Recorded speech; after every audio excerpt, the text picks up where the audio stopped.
Февраля в Ингушетии должен пройти референдум, по крайней мере, такой указ издал Руслан Аушев, о выведении местных правоохранительных органов из подчинения федеральному центру. И после того, как в субботу Борис Ельцин отменил этот указ Руслана Аушева, этот вопрос довольно серьезно подвис. Чем в нашей стране заканчивается война указов, мы уже знаем. Значит, Ельцин отменил ваш указ, да? И что дальше? Вы сказали, что это еще не отменяет референдум. Что вы имели в виду? Ну, президент России не отменил указ, он приостановил действие указа. И второй пункт, и третий пункт – это провести согласительную комиссию. Но вот как трактуют средства массовой информации о том, что я откуда-то вывожу и подчиняю себе правоохранительный орган, это неверно. Мы делим полномочия, то есть есть 72-я статья Конституции Российской Федерации, предмет совместного ведения.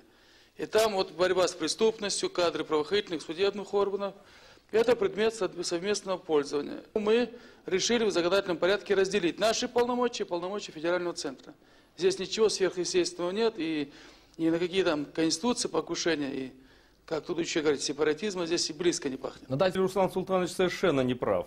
Дело в том, что действительно вопрос кадров правоохранительных органов отнесен к совместному ведению, но это всего лишь означает, что они назначаются в порядке, установленном федеральным законом, по согласованию с субъектом федерации. И в частности, и Конституция Российской Федерации. Указ президента Ингушетии неправомерен, более того, он противоречит и Конституции, и федеральному конституционному закону. Товарищ Котенков рассуждает только со стороны, видит себя со стороны Москвы, из позиции Москвы. Да, федеральные законы были приняты, и федеральные законы унитарного государства. Мы себя объявили федеративным многонациональным государством. Конечно, продолжать имперскую политику, там, что надо, вот, ведь в одностороннем порядке законы приняты, без нашего согласия, без нашего участия. Законы приняты в Госдуме, мы знаем сегодня состав Госдумы, она никогда не пойдет навстречу национальным республикам. Второй вопрос. Ведь в Конституции Российской Федерации сказано, что на делегирование полномочий и разделение полномочий между федеральным центром и республикой. У нас такого договора нет. Поэтому я считаю, что вот этот согласительная комиссия, один из первых шагов будет подписание того договора о разделении полномочий между федеральным центром и республикой. И вы считаете, что только переподчинив силовые структуры, вы можете эффективно или эффективнее хотя бы, чем сегодня, бороться с преступностью? Ну, там не только... Нет, конечно, а кто же будет? Товарищ Котенков здесь порядок или отвечает за ситуацию в республике Ингушетия? Или кто-то там сидящий другой чиновник отвечает за республику Ингушетия? А почему? Вот прокомментируйте, пожалуйста. Минуточку. А да, почему все решили в Москве, что они отвечают за республику Ингушетия? И кто больше всего переживает? Получается, отвечать мы должны здесь, а все делать, и все решаться будет в Москве. Так неправильно, мы это уже проходили. Попытки, допустим, все провести общий знаменатель по всей регионы Российской Федерации неправильно. Ситуация на Кавказе, это не та ситуация, что в Рязани, в Тамбовской или другой губернии, в другом регионе. Это надо понимать. И все время вот эта попытка с Москвы навязывать одно и то же правило игры для всех, она ни к чему не приведет. Скажите, а почему вот эти бандитские группировки, которые терроризируют Ингушетию, Ставрополь?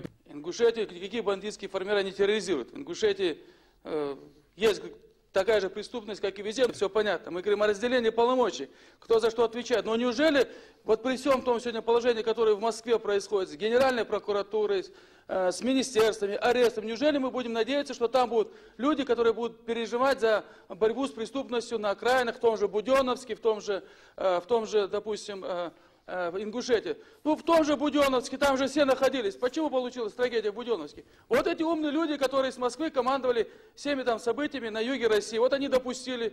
Тогда они еще там в один Москве вопрос. проспали, а мы здесь оказались все виноваты. Вопрос идет о разграничении полномочий. Если идет вопрос по террористическим там, группировкам, захватам самолетов, там, ядерная безопасность, это вопросы федерального центра. Но вопросы общественной безопасности, вопросы, которые нам под силу, мы должны этим заниматься. Олег Васильевич, как, на ваш взгляд, можно этот конфликт урегулировать? Я думаю, что этот конфликт на данном этапе трудно урегулировать, потому что наш федерализм изначально очень ущербен. Дело в том, что нам так и не удалось перейти из такой жесткой иерархической системы, централизованной, к нормальному федерализму. С одной стороны, действует логика сохранить и восстановить вертикаль жесткой, как унитарного государства, но с другой стороны, к сожалению, на местах действует тоже своя логика. Нормальный федерализм – это означает параллельно существующие структуры. Федеральные структуры пронизывают всю страну, без исключения. Ну, Федеральное бюро расследования в любом штате Соединенных Штатах не подчиняется никакому губернатору. Это есть федеральная структура. Да, Имеет полиция собственные подчиняется функции, местным властям. а полиция подчиняется местным властям. И мне кажется, что касается судебной системы, и здесь можно найти выход. Возможен вариант. Американцы имеют двухуровневую судебную систему. Федеральные суды и местные суды местные. Ну, прежде всего, я хотел бы напомнить, Руслан Султанович, что именно товарищ Котенков, как он выражается, говоря о наведении порядка, в ноябре-декабре 1992 года остановил войну между Осетией и Ингушетией. Это не следует, наверное, Руслан Султанович забывать. Что касается решения проблемы, то она решается в соответствии с федеральными законами. Руслан Султанович делает упор на органы МВД прежде всего. Мы же говорим о том, что нельзя переподчинять местным органам суды и прокуратуру. Сегодня то, что поразило Российскую Федерацию, то, что поражает регион, это в первую очередь преступность, коррупция во всех эшелонах власти. И вот когда начинаешь с ними заниматься, то находишь 1000 покровителей и в судебной системе, и по линии прокуратуры, и по другим силовым структурам. Конечно, товарищ, допустим, я бы еще хотел на реплику Котенкова остановить, что он там войну остановил. У нас уже тут много тех, кто останавливает войны. Вот надо их, во-первых, не развязывать с федерального центра, чтобы их потом восстанавливать, опять же, с этого федерального центра. Да, вы договоритесь с Ельциным? Но мы обязаны договориться. Почему? Потому что у президента Российской Федерации записано, что когда сходит спор между субъектом Федерации и федеральным центром, согласительные процедуры. Будем договариваться.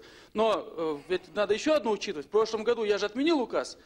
Потом собрал съезд тоже подтвердил это дело. Но мы целый год, как всегда, в российской чиновничной вот этой бюрократии застряли, и целый год никто никаких мер не принимал. Как бы испытывали нас. Поэтому я надеюсь, что в этот раз мы будем действовать динамично. Но не договоримся, тогда пойдем на референдум. Ну что ж, сегодня на 3-м месяце существования нашей программы наконец политика становится точной наукой. Мы очень хорошо знаем, что происходит из-за того, что стороны не договариваются. И если они договариваются, то, собственно, этому и нам приятно радоваться сегодня, здесь и сейчас.